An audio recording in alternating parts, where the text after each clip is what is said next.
So the answers put this on my mind.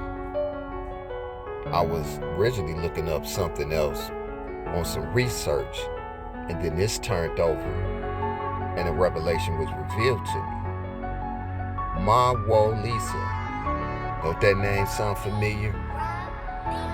Now you see the word, which is the name, Mona Lisa, has its connections in the mystery, Lisa. Now let's read and get an understanding of the name Mawu-Lisa. Mawu is a creator goddess associated with the sun and moon in Dahomey mythology. Mawu and Lisa are divine twins. According to the myths, she is married to the male god Lisa. Now, the Lisa is male. Okay? This is a connection to masculine and feminine. This is a connection to light and dark. It is a hidden mystery that Leonardo da Vinci encoded the same symbolism in his painting, where one side is female and the other side is masculine. He is interpreting and talking about in his painting a connection with one who is connected to the feminine, and how the feminine is connected to this masculine. Let's carry on. Now, Mawa-Lisa is a creator goddess associated with the sun and moon. What does Mawa look like? Mawa is a dualistic figure. One side, its body being female, with eyes forming the moon, and the bearing the name of Mawa, body divided. You see, this is where we get the polarities of the checkered floor, black and white. The other portion is male, the eyes are the sun, the name is Lisa. Remember I told you, the L in identifying with Elohim, and then Isa, I-S-A. The part of the androgynous figure that is Mawa directs the night. The portion named Lisa has charge of the day. Now, you can see the depiction, the picture, right? Mawa-Lisa is the creator goddess associated with the sun and moon, light and dark. Now, as we go into Wikipedia, it says Mahu is a creator goddess associated with the sun and moon. Dahomey, the mythology, Mawa and Lisa are divine twins. As we can see, this connection to that which is the mystery and tapping into your dark and your light side. You see? That is understood because if you understand that God came out from darkness, right? And then from darkness was on the face of the deep. So that means that the divine was in darkness first, came out of darkness, identified that the day is light and calling that day light and acknowledging that to be good. Backtrack, we understand that God was in dark first, so dark and light, the duality of both. Now, the meaning of Mona by itself means noble, aristocrat, alone, to advise, to protect. My lady wish. Mona is a girl with this name roots. But in Persian, Mona means for God, for Mona, who lasts forever. Now, I told you that Leonardo da Vinci was trained in the mystery, that Leonardo da Vinci was prophesizing about one who is to come, one who is alone. You see, one is connected with both aspects of dark and light. What does Mona mean in Greek? Alone, only, soul, solo dolo, single. From ancient Greek, alone, only, singular. Alright? Is Mona an old name? The name Mona has been used throughout history, but it gained popularity in the 20th century and is often associated with the famous painting by Leonardo da Vinci, the Mawa-Lisa.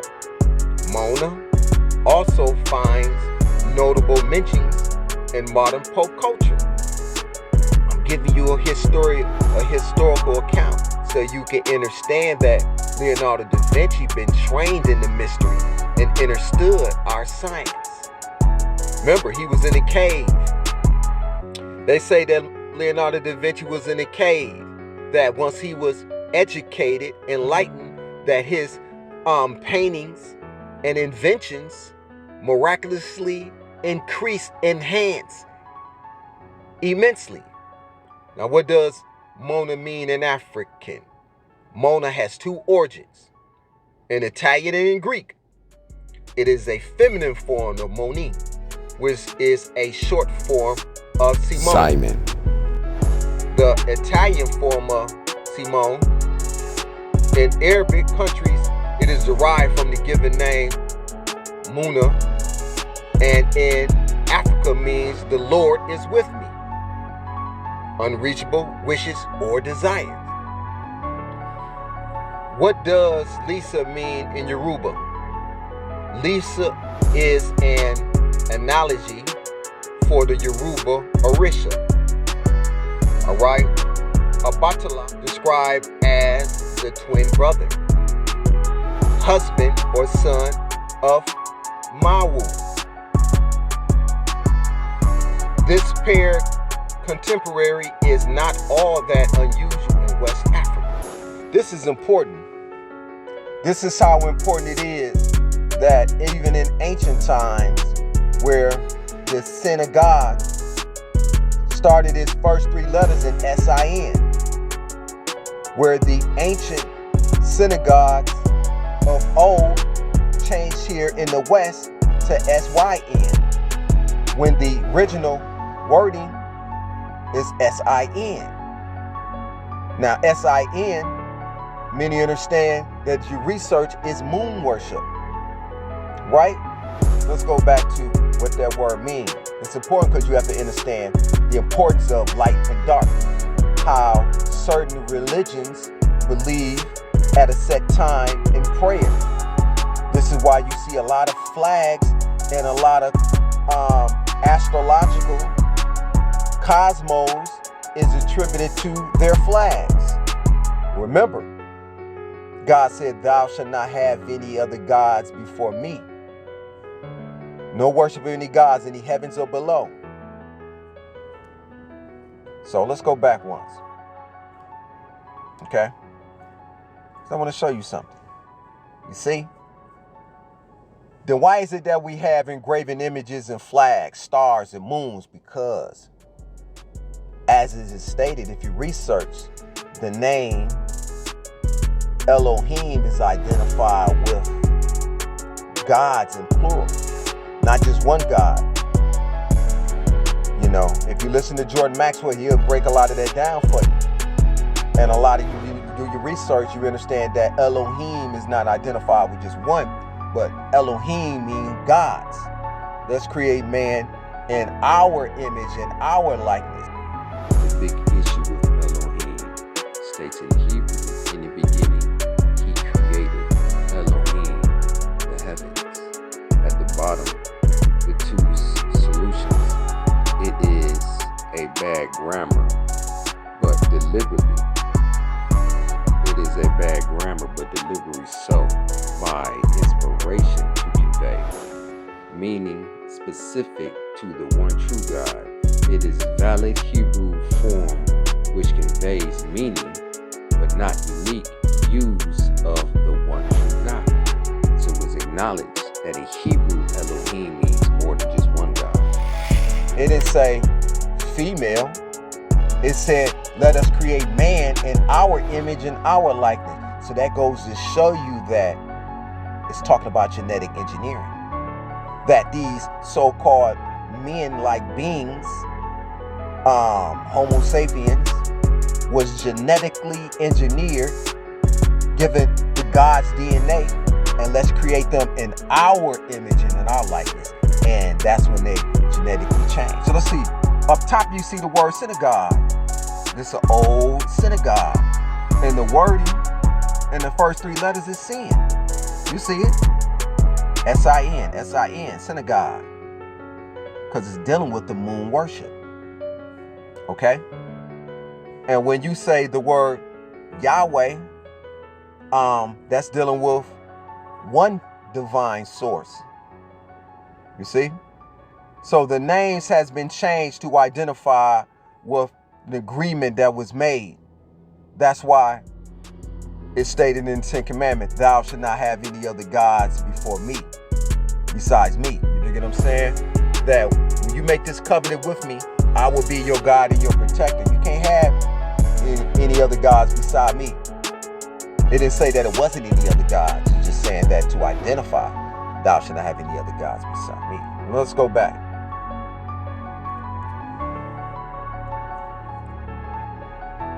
Okay. All right, now we understand. Now, who is the African sun god Lisa? Lisa was a sun god in the foreign people of West Africa. His sister was the moon god, Mawu. The two were twins, but were also lovers. Together, they created a universe with the help of the cosmic serpent God. They go that D and that A again. This is important because it helps you to understand that our ancient system and cultural system is different than Western system that systematically changed us into a culture, that we was caught into a culture, and we was marinated and saturated with belief system that we accept, and we look into other things outside of that and we reject. To understand that this is a system to identify that when you look at the picture Mona Lisa is shredded in mysteries. There's a female with a mischievous smirk, something hidden. And if you look and you listen and you pay attention to me breaking down the signs of Mona Lisa, I'm showing you how there is a mask, this feminine mask, and behind on the side of the face, it is a smirk and the eyes of a extraterrestrial being, black silhouette. Behind the Mona Lisa is the bridge to identify with this one connecting, having the ability to cross over. I explained that to you. It talks about the serpent die, help with the cosmic serpent God, the universe. Look, together they created the universe with the help of the cosmic serpent Da, D-A. You'll notice on the arm of Mona Lisa is a serpent. And you'll see that the connection to the two is the reason why the two is crossing Mona Lisa's hand to identify with this one having the ability to cross over. The mystery of Mawa-Lisa, if you understand the wording, and then Mona Lisa, right? Let's do this here. Okay? Let's do this. What is the difference? Look. M-A-W-U.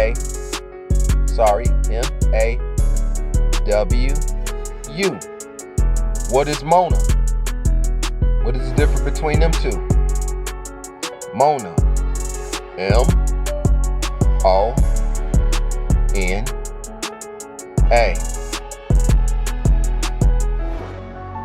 You see? Look. This is a O. M-O-N-A. So in essence, the only thing difference is really the same because the U is really an upside down N. You see? This here connects. N and N connect. The A connects here. And in hidden, look what we got. We got the Wu inside.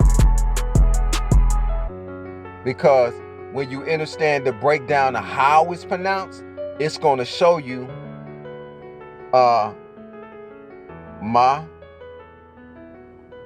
Wu. It's how you say Mawu. Then you got Lisa. This is the feminine. The one and the same. Them working together. The mystery. These are things that they won't show you. You're not going to see these things except you have to have an eye to see. Michelangelo da Vinci being a prophetic prophet, if you will, because for him to create something that has to be prophetic in the future, that aligns and connect with miracles, events, that in people's eyes they see, they marvel by this gift. All right, let's see what else we have on here. What does Lisa mean in Zulu? Lisa in Zulu relates to the male gender. Okay? Means a male person. You have to really look with a finite eye and to ask yourself, why would Leonardo da Vinci, this painting be so epic and that it grabs so many people's attention, but also shredded in the mystery? Why? What did he know about what was going to happen in the future with this particular painting? Because if you notice, Mona Lisa has a veil over her head. This same veil that is also on the mother and child, where it says that the Mary was sitting on, I understand to be the Christ lap. I did the breakdown on that. And the Christ, who identifies as being someone prophetic in the future, has a veil on his head like a headscarf. And then you see Mona Lisa has the veil over her head. The veil representing the mystery. Remember in the Billie Jean Is Not My Lover, how in the video it shows a veil and it shows this guy with sunglasses and a black and gray suit. It shows the veil. You can see him through the veil. Stay tuned tomorrow on Etymology.